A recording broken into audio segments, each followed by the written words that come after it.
Sa akin po, hindi ko po inaasahan na ako po ay aabot ng ganitong edad na 60.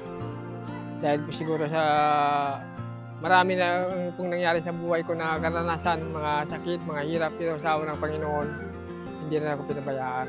At saka yung mga anak ko po, natutuwa ako na sila po ay lumaking mababait at may pagrespeto sa magulang.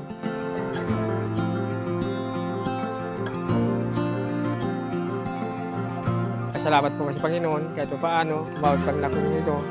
Yung wish ko po, sana yung lahat ng mga anak ko, saka yung isa wala po pong asawa. Gusto ko sana makapag-asawa na rin sana.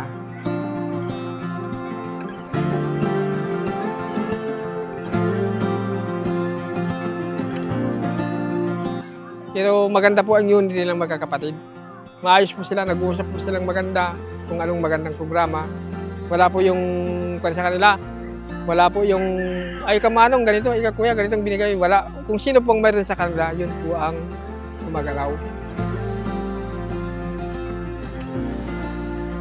Wala po yung sabi nila, oh, ikaw wala kang naitulong. Hindi po sila gano'n. Kasi ang pinunuro ko po sa kanila, kung paano yung sinong mahirap sa inyo, yung tutulungan.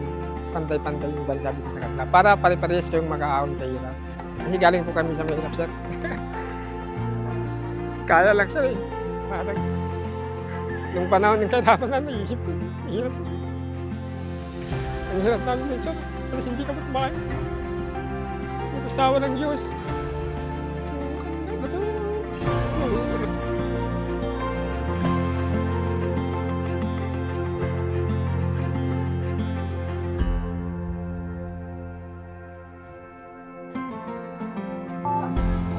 Itong birthday ng daddy ko, hiniling namin to kay Lord.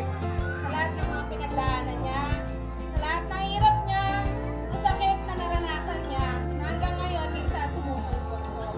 Ayun, thank you Lord kasi, ayun, malakas pa rin daddy ko, ang pogi pa. Sayang nga lang, hindi ko naman yung ilong. Ilong ng mami ko yung naman ako eh. Kahit yata ng lahi.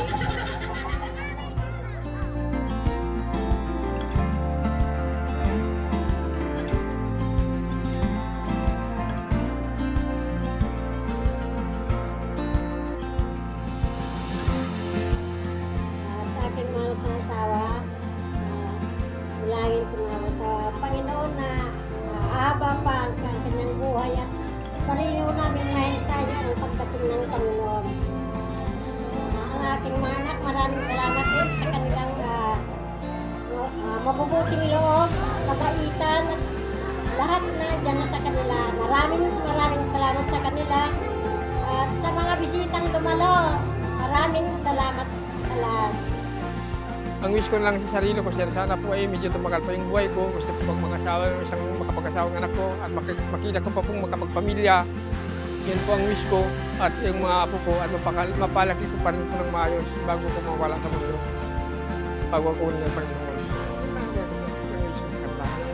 Sana, bago ako kailangan ng Panginoon na kukunin ako, bago ko makuha sana nasa maayos yung lahat hanggang sa mga apo ko.